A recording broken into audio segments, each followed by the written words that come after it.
Sirens. Sirens. Sirens. To this day, no one knows who called the cops that night. And no one knows how this boy survived dangling from a ceiling fan for over 40 minutes. No one knows. And as for the boy was institutionalized. For this boy, there was no balance between sadness, anger, guilt, or grief. There was only joy. With a smile that covered nearly half his face, this boy had no choice but to feel joy.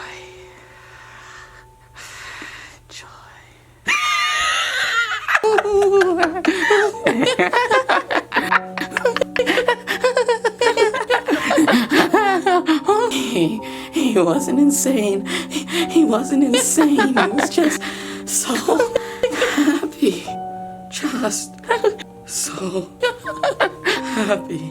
People honestly think, they honestly think happiness is the key.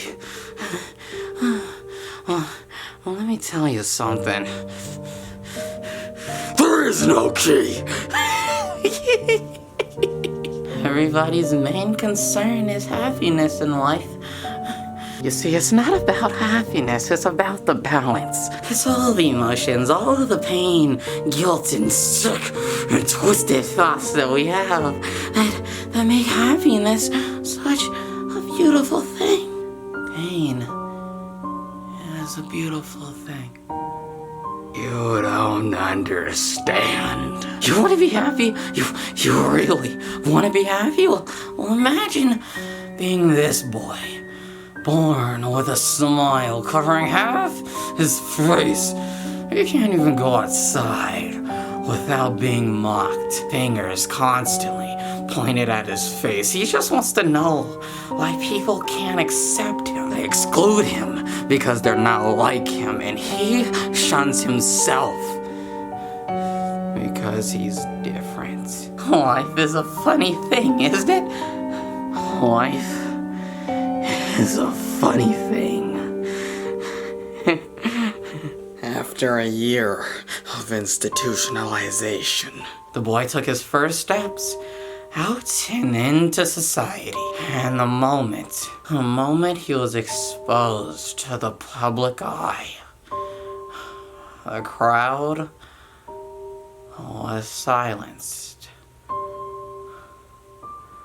Some laughed, some felt pity for the boy, and some were repulsed by him. At that very moment, he realized he was different, and there was absolutely nothing he could do about that. So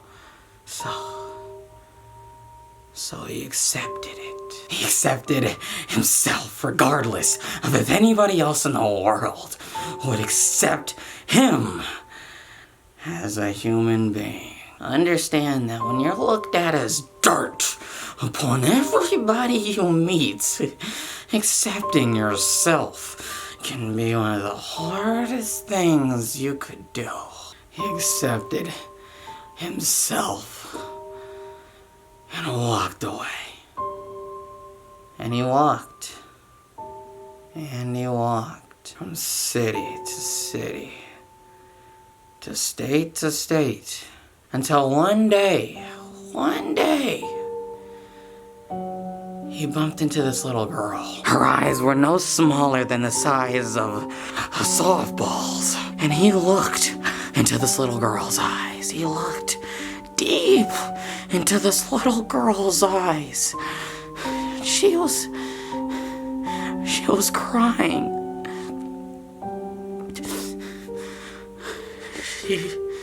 She cried. He understood that this girl was crying for the same reason he wanted to cry.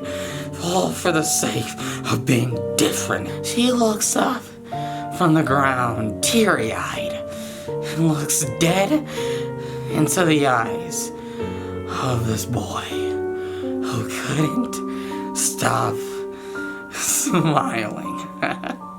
The girl pauses, and in that very instant,